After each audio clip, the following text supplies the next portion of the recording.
Assalamualaikum warahmatullahi wabarakatuh. Kembali lagi dengan saya yang akan menemani kalian belajar biologi.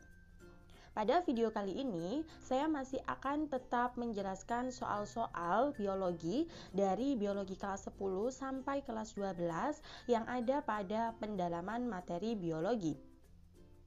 Oke, seperti biasanya, sebelum kita mulai pembelajaran, ada baiknya kita berdoa menurut kepercayaan masing-masing.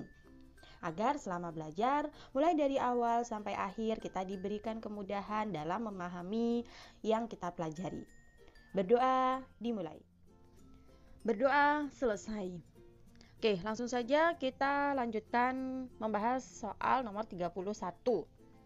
Gas karbon monoksida yang masuk ke dalam sistem pernapasan kita dapat menyebabkan kematian karena Oke, berarti sekarang kita membahas tentang sistem pernapasan ya. Sistem pernapasan ini kita pelajari pada kelas 11 semester 2. Nah, apa sih sistem pernapasan itu? Jadi, sistem pernapasan itu adalah sistem organ yang berfungsi untuk mengambil dan menyalurkan oksigen dari lingkungan ke dalam tubuh dan mengeluarkan karbon dioksida dari tubuh ke luar tubuh. Itu dia yang disebut dengan sistem pernapasan. Ya, kalau kalian masih ingat, yang namanya sistem pernapasan di situ ada organnya. Organnya adalah paru-paru. Nah, di paru-paru itu ada bagian-bagian dari dalam organnya. Langsung saja kita bahas yang paling penting dalam sistem pernapasan itu adalah yang namanya alveolus ya, atau berupa kantung kalau di paru-paru. Nah, kenapa alveolus ini sangat penting? Pernapasan karena alveolus ini adalah tempat untuk pertukaran oksigen dan karbon dioksida ya. Nah, bagaimana caranya oksigen dan karbon dioksida itu dia bisa bertukar? Jadi, ini saya gambarkan dulu ya. Kalau pertukaran karbon dioksida dan oksigen itu kita butuh yang namanya pembuluh darah ya. Nah, di sini ada alveolus. Alveolus itu bentuknya seperti kantung ya. Kantung, kemudian di sini adalah sel-sel tubuh. Nah, kalau normalnya ini saya membahas tentang normalnya dulu ya, konsep yang harus kalian pegang. Nah, di sini di alveolus itu ada oksigen. Oksigen dari mana? Oksigen dari lingkungan ya. Nah, oksigen dari lingkungan ini nantinya akan dibawa ya di aliran darah ya. Jadi di sini ada oksigen yang dari alveolus, kemudian dia nanti akan diantarkan ke sel tubuh. Siapa yang mengantarkan? Yaitu adalah hemoglobin. Jadi yang berfungsi mengantarkan atau mengikat oksigen alveolus ke seluruh tubuh itu adalah hemoglobin ya. Nah, setelah hemoglobin ini diikat oleh oksigen, maka oksigen ini bisa diantarkan ke sel tubuh ya. Nah, sel tubuhnya ini nanti digunakan untuk bernafas. Kemudian di sel tubuh banyak CO2. CO2-nya ini nanti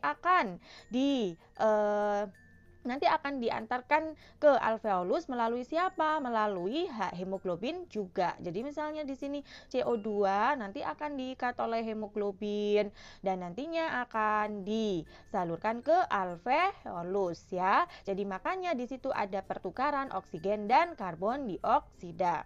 Nah, ini yang normal. Nah, sekarang kita langsung membahas ke soalnya. Kalau misalnya di dalam sistem pernapasan kita itu banyak mengandung karbon monoksida, bukan oksigen. Ini bukan oksigen ya, tapi karbon monoksida. Ini adalah karbon monoksida. Bingung nggak? Sebentar ya, saya hapus dulu ya. Nah, sekarang kita bahas ke soalnya ya. Ke soalnya ini ada pembuluh darah, kemudian ini ada alveolus, di sini ada sel tubuh. Di alveolusnya ini banyak mengandung karbon monoksida. Dari mana karbon monoksida itu? Karbon monoksida itu bisa dihasilkan dari pembakaran yang tidak sempurna, misalnya asap kendaraan bermotor, kemudian juga asap kompor dan lain sebagainya. Itu banyak mengandung karbon monoksida. Kalau misalnya karbon monoksida itu banyak ditangkap di alveolus kita, maka apa yang terjadi? Karbon monoksidanya ini yang nantinya akan diikat oleh hemoglobin ya. Karena yang namanya hemoglobin itu tidak hanya bisa mengangkut oksigen saja, tapi dia juga bisa mengangkut karbon monoksida, bisa mengangkut karbon dioksida ya. Nah, kemudian kalau karbon monoksida itu sudah diikat oleh hemoglobin, maka dia akan diantarkan ke sel tubuh. Jadi sel tubuh kita itu tidak bisa mendapatkan oksigen. Karena apa? Karena kebanyakan dari alveolus atau konsentrasi yang paling tinggi di alveolus itu adalah karbon monoksida,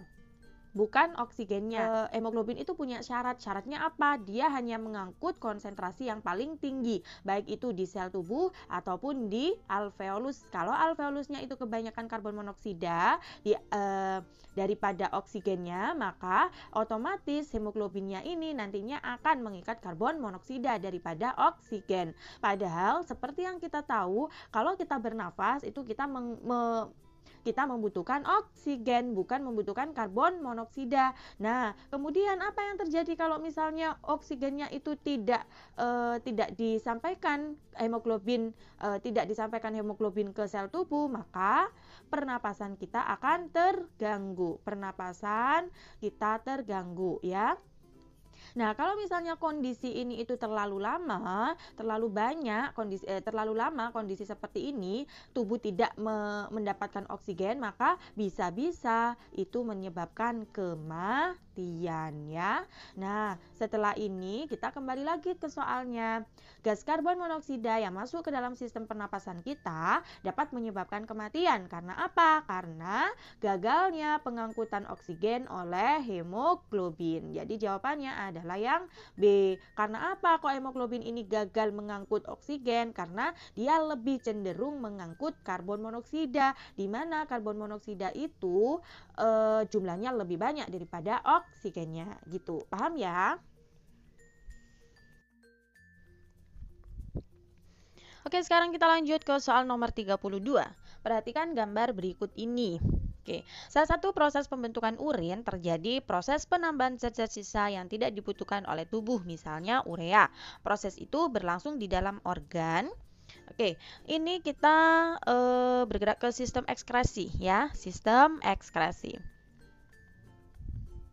Sistem ekskresi ini kita pelajari pada biologi kelas 11 semester 2. Kalian bisa baca-baca lagi. Di mana sistem ekskresi itu ada 4 macam ya. Ada atau yang disingkat dengan paku jahat.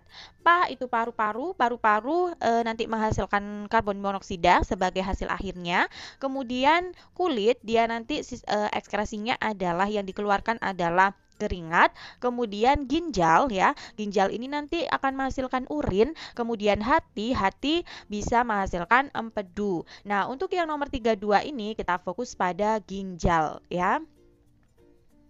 Ginjal menghasilkan urin. Di situ ada salah satu unit dari ginjal yang sangat berperan penting, yaitu adalah nefron. Nefron itu adalah tempat penyaringan darah. Nefron kalau misalnya diperbesar itu akan ada bagian-bagian fungsionalnya, seperti pada gambar yang ditunjukkan pada soal nomor 32. Jadi ini adalah gambar nefron yang dibesarkan. Kemudian sekarang saya akan tunjukkan bagian-bagian dari nefron ya, yang ditunjukkan oleh nomor 1 sampai nomor 5. Yang nomor 1 ini adalah glomerulus. Glomerulus, saya perkenalkan dulu ya. Kemudian yang nomor 2 adalah kapsula Bowman. Kemudian yang nomor 3 ini adalah lengkung Henle. Yang nomor 4 ini adalah tubulus contortus distal.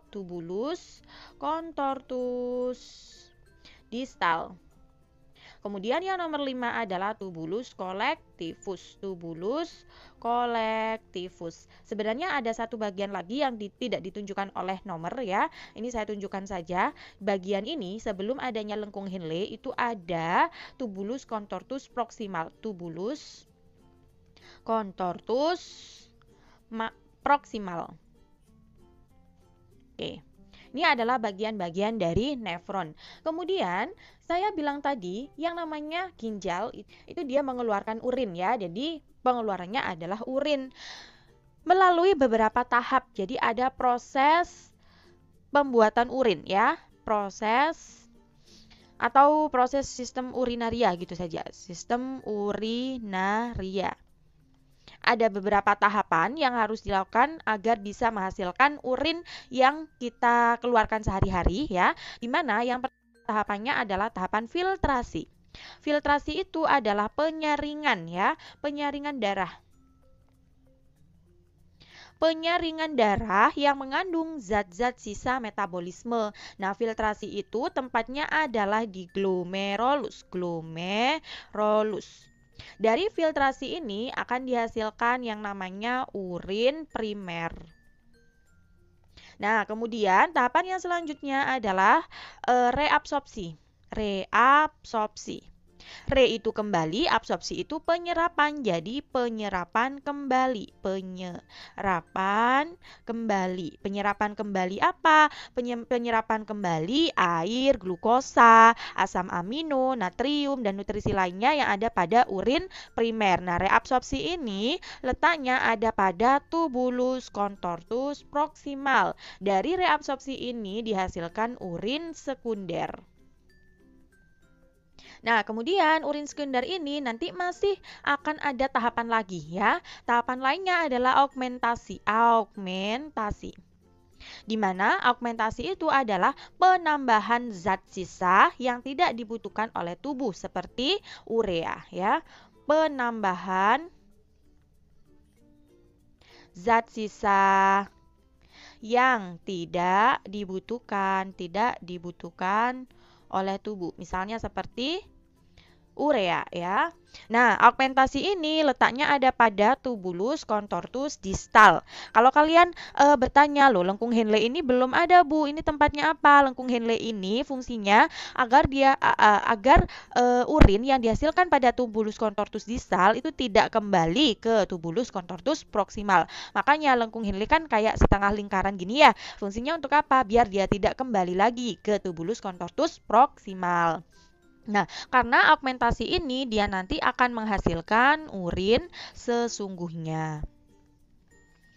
Nah, urin sesungguhnya ini nanti masih akan disimpan ya. Jadi, nanti akan disimpan. Disimpan di mana? Disimpan di tubulus colectivus. Tubulus colectivus. Sampai banyak, kalau misalnya sudah banyak, maka nanti akan dikeluarkan ya, gitu. Seperti itu proses sistem urinaria. Setelah itu kita kembali lagi ke soalnya ya. Salah satu proses pembentukan urin terjadi proses penambahan zat-zat sisa yang tidak dibutuhkan oleh tubuh, misalnya urea. Proses itu berlangsung di dalam organ. Oke, kalau proses penambahan zat-zat sisa yang tidak dibutuhkan oleh tubuh itu disebut dengan augmentasi. Augmentasi itu ada pada tubulus contortus distal yang ditunjukkan oleh nomor 4 ya. Jadi jawabannya adalah yang D. Tubulus contortus distal. Paham ya? Sekarang kita lanjutkan ke soal nomor 33. Perhatikan gambar berikut ini. Organ bagian kulit yang melakukan ekskresi ditunjukkan oleh gambar yang bernomor. Oke, sekarang kita masih melanjutkan penjelasan tentang sistem ekskresi ya. Di mana ekskresi salah satunya adalah kulit. Kalau kulit itu ekskresinya adalah apa? Keringat. Dia mengeluarkan keringat. Nah, keringat itu dikeluarkan oleh siapa? Oleh kelenjar keringat. Kelenjar keringat. Dia ditunjukkan oleh nomor berapa ya? Berarti kita harus tahu dulu dari nomor 1 sampai 5 bagian dari kulit ya. Yang nomor 1 ini, ya, ini adalah otot ini ya. Nah, kalau ada kayak gini, ada serabutnya, itu sudah pasti, otot. Otot dia fungsinya untuk apa? Dia fungsinya untuk menggerakkan rambut. Jadi otot penggerak rambut. Kemudian yang nomor 2 ini di sini ya, ini. Ya. Yang nomor 2 ini menunjukkan lubang pori-pori ya, lubang pori-pori. Kemudian yang nomor 3 ya, ini adalah kelenjar minyak di sini ya. Di bawahnya rambut ada kelenjar minyak. Dan yang nomor 4 adalah kelenjar keringat. Kelenjar keringat. Nah, nantinya keringat ini yang dihasilkan nanti akan diekskresikan melalui lubang pori-pori ini ya, yang ditunjukkan dengan nomor 2. Dan yang nomor 5 adalah pembuluh darahnya ya, karena di kulit juga banyak pembuluh darah.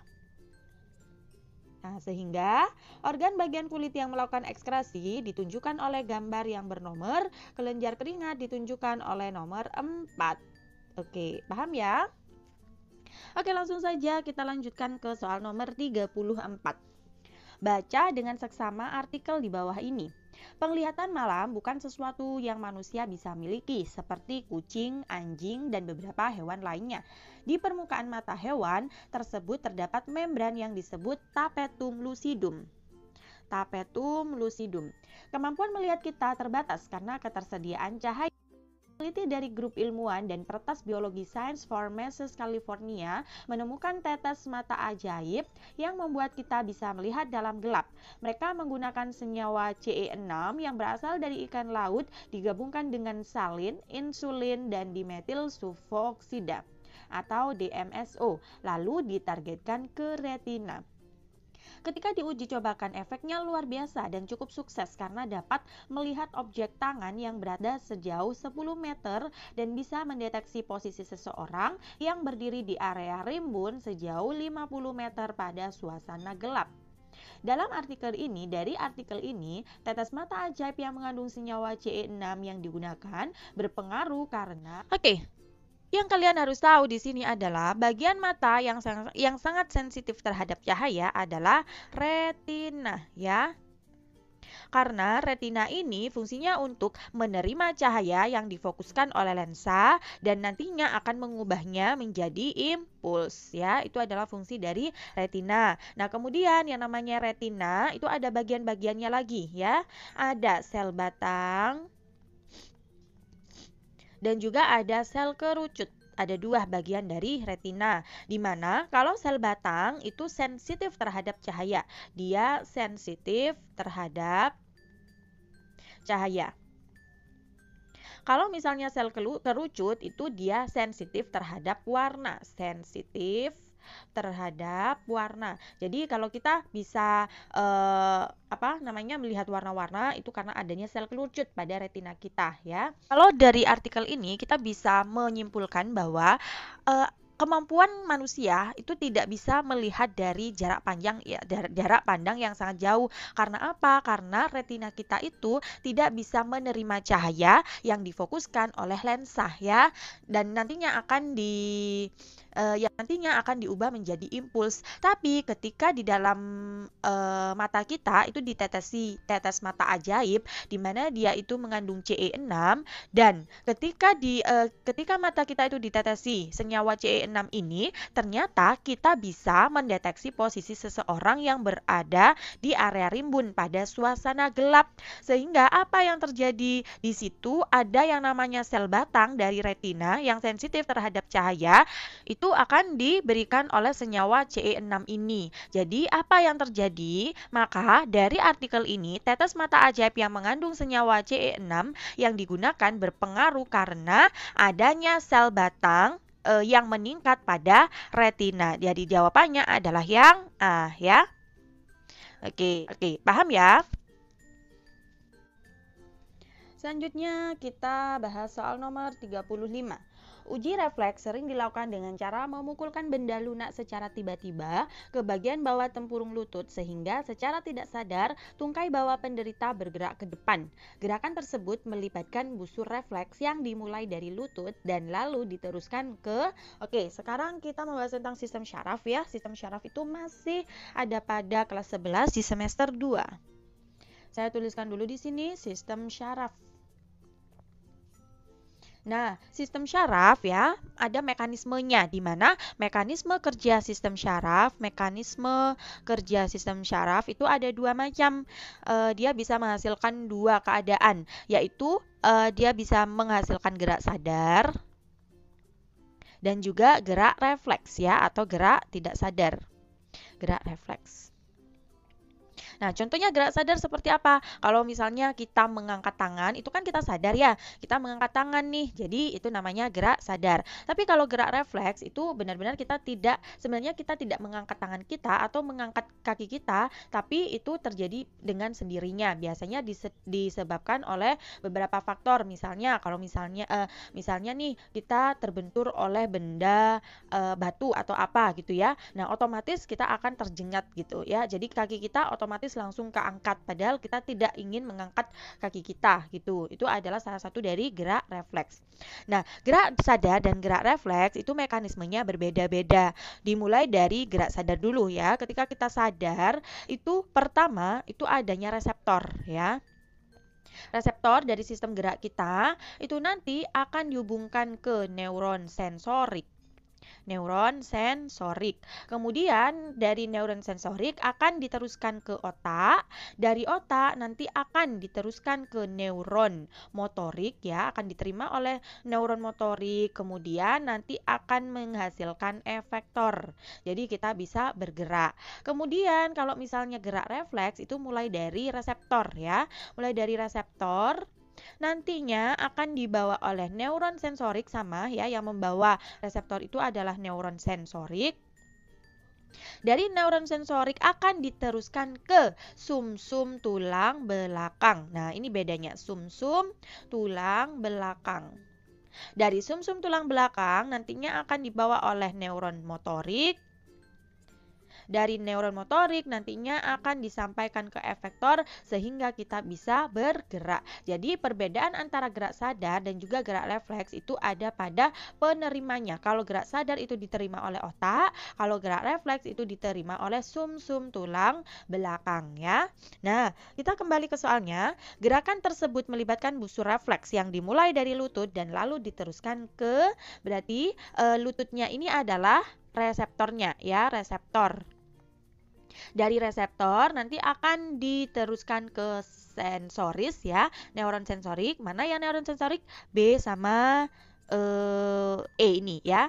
Dari sensoris, dari neuron sensorik akan diteruskan ke tulang belakang, sumsum tulang belakang. Berarti yang B ini sudah salah ya. Dari sensoris nantinya akan disampaikan ke sumsum tulang belakang. Dari sumsum tulang belakang nantinya akan diteruskan oleh neuron motoris. Dari neuron motoris nantinya akan disampaikan ke kaki sehingga kaki kita bisa bergerak. Jadi jawabannya yang benar adalah yang E. Oke, paham ya? Langsung saja kita lanjut ke soal nomor 36. Seorang remaja ingin meningkatkan rasa kepercayaan dirinya. Dia pun mengkonsumsi ekstasi sehingga badannya terasa segar. Di sini harus kita garis bawah ya, ekstasi. Sehingga badannya terasa segar dan semakin percaya diri. Namun penggunaan psikotropika tersebut sangat berbahaya karena dapat. Oke, sekarang kita sudah menuju ke nafzah ya, narkotika, psikotropika, dan zat adiktif. Yang diminta di sini adalah psikotropika. Jenisnya apa? Ekstasi. Ekstasi itu seperti pil ya. Ekstasi. Saya tulis di sini ekstasi. Ekstasi itu adalah salah satu dari bentuk psikotropika. Bentuk psikotropika.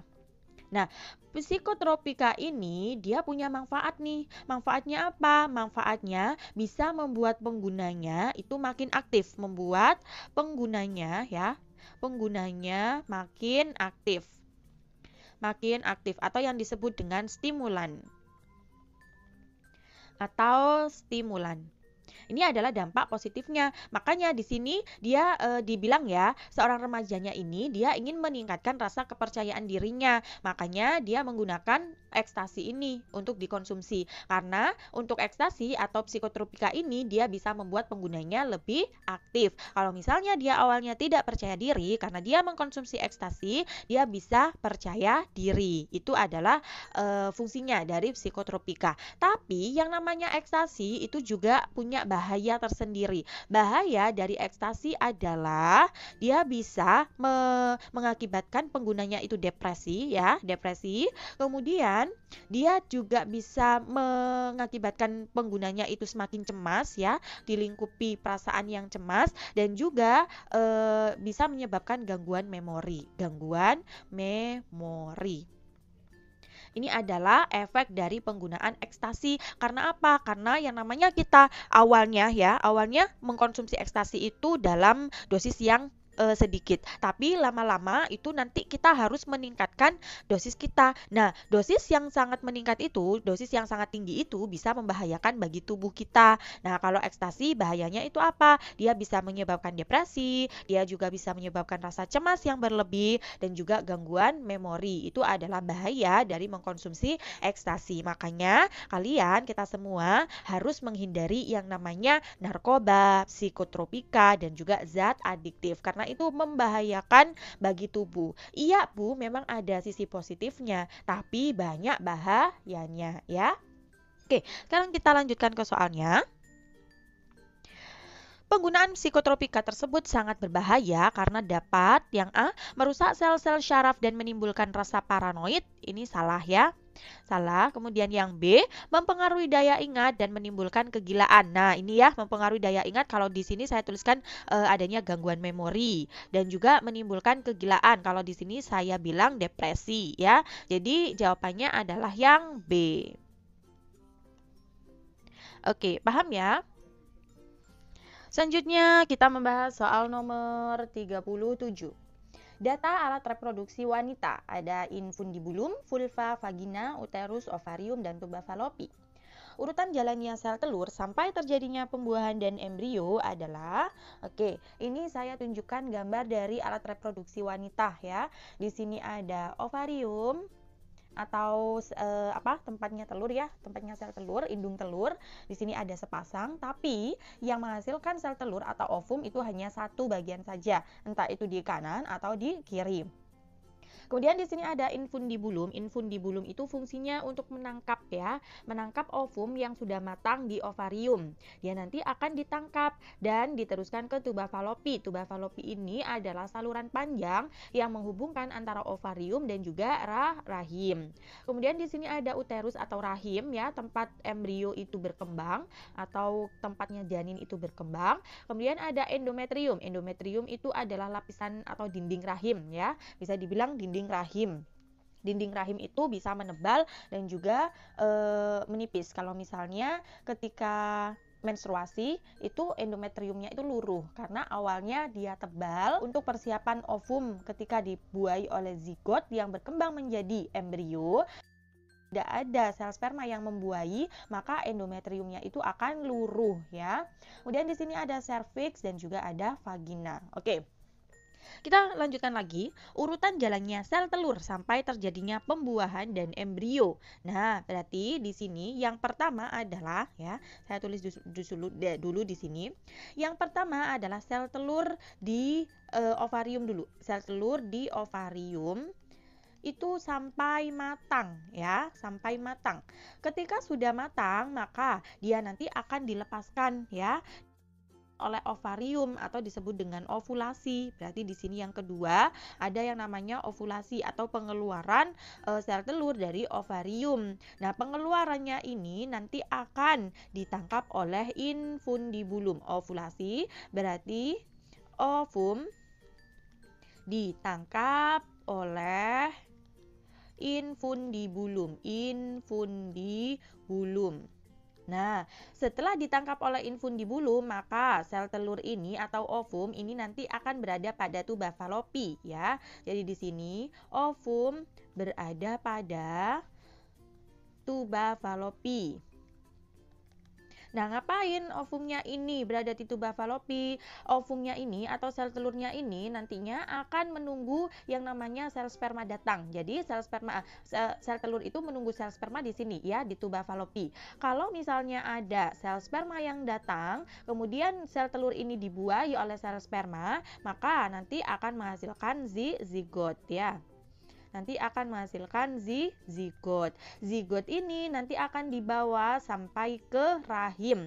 Nah, zigotnya ini nanti akan menempel pada dinding rahim. Saya teruskan dulu di sini ya. Ovum berada pada tuba falopi, kemudian ovum dibuai, saya tulis saja gitu, dibuai oleh sperma, nantinya akan menghasilkan zigot. Selanjutnya, zigot nanti akan bergerak ke rahim, bergerak ke maaf, bukan bergerak ya, tapi menempel. Salah. Menempel di endometrium, menempel pada endometrium ya, atau dinding rahim. Nantinya akan berkembang menjadi embrio. Yang namanya kehamilan itu terjadi ketika zigotnya itu ya, zigotnya ini nanti akan menempel pada zigotnya ini akan menempel pada endometrium ya. Setelah itu kalau dia sudah menjadi embrio, maka apa yang terjadi? Embrio akan berkembang di rahim, akan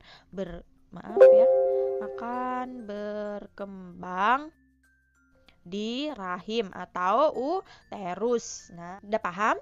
Oke, kalau sudah paham, berarti kita langsung ke soalnya lagi. Urutan jalannya sel telur sampai terjadinya pembuahan dan embrio adalah, berarti mulai dari mana dulu ya? Ovarium ya. Jadi ini adalah yang pertama di ovarium, kemudian nanti ditangkap oleh infundibulum, berarti ini nomor 2. Dari infundibulum nanti akan berada pada atau saluran ya.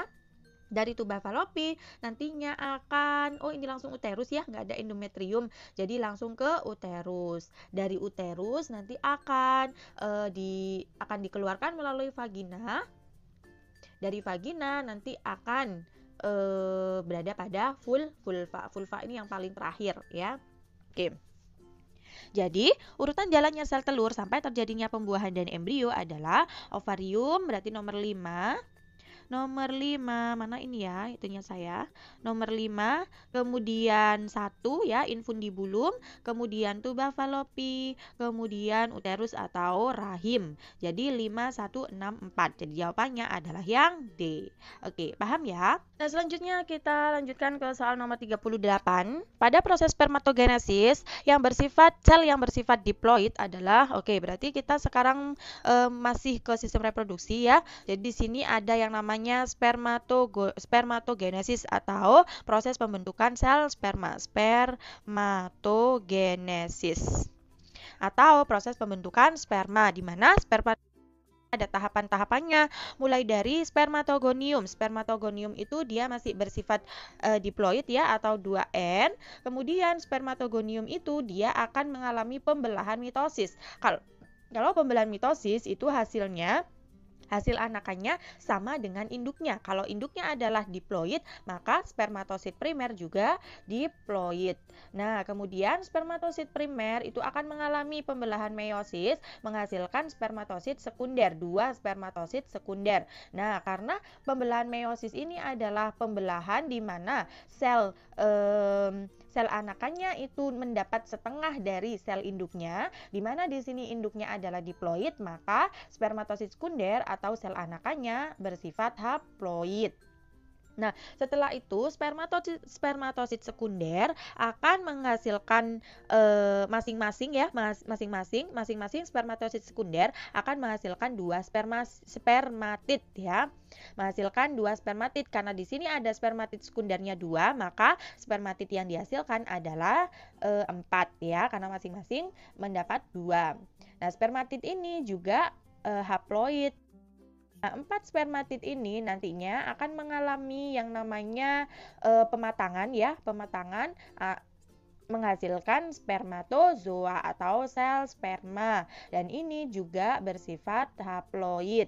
Jadi, pada proses spermatogenesis, sel yang bersifat diploid adalah spermatogonium dan juga spermatosit primer. Jadi, jawabannya adalah yang C. Oke, paham ya? Kemudian kita lanjutkan ke soal nomor 39. ASI eksklusif merupakan pemberian ASI tanpa memberikan makanan lain pada bayi yang berusia 0 sampai 6 bulan. Bayi tidak diberi tambahan cairan seperti susu formula, air putih, air teh, madu, atau makanan padat sebelum usia 6 bulan. Manfaat pemberian ASI eksklusif pada bayi adalah, berarti yang harus kalian tahu yang namanya ASI ya, air susu ibu itu dia mengandung yang namanya imunoglobulin ya. Dia mengandung imunoglobulin. Apa itu imunoglobulin? Jadi imunoglobulin itu adalah antibodi. Antibodi dari mana? Antibodi dari ibu. Jadi antibodi dari ibu. Fungsinya untuk apa? Fungsinya kalau yang namanya antibodi berarti dia yang pertama dia untuk menguatkan tubuh si bayi kalau misalnya ada penyakit-penyakit atau virus-virus atau bakteri yang dari luar tubuh bayi menuju ke dalam tubuh bayi. Itu nantinya akan dihadang oleh antibodi dari imunoglobulin ibu ini tadi. Dari mana? Dari ASI yang diberikan oleh ibu ya. Nah kemudian antibodi itu juga merupakan sistem kekebalan tubuh dari bayi. Karena bayi itu sistem kekebalan tubuhnya itu masih rendah, maka harus dibantu sama ibu. Dari mana? Dari ASI ini. Karena ASI itu berasal dari sel darahnya si ibu. Seperti yang kita tahu, yang namanya sel darah itu kan ada sel darah merah, ada sel darah putih ya. Dari sel darah putih itu nanti akan bisa menghasilkan antibodi gitu. Jadi, manfaat pemberian ASI eksklusif pada bayi adalah agar sistem kekebalan tubuh si bayi lebih kuat. Jadi, jawabannya adalah yang A. Paham ya? Sekarang kita lanjutkan ke soal terakhir pada video kali ini. Seperti biasanya, isi 10 soal ya. Sekarang kita sampai pada soal nomor 40. Bayi yang baru lahir membawa kekebalan tubuh yang berasal dari ibu. Namun antibodi tersebut bersifat sementara karena secara bertahap akan hilang dalam kurun waktu 6 sampai 8 bulan setelah kelahiran. Untuk meningkatkan kekebalan tubuh bayi setelah dilahirkan dapat dilakukan dengan cara, soal ini sebenarnya masih berhubungan dengan soal ya. Kalau tadi pemberian ASI pada bayi, fungsinya untuk apa? Untuk membentuk antibodi pada bayi yang diberikan dari si ibu melalui ASI. Nah, tapi yang namanya kekebalan tubuh yang berasal dari ibu itu bersifat sementara di sini ya. Hanya bersifat sementara dan akan hilang dalam kurun waktu 6 sampai 8 bulan.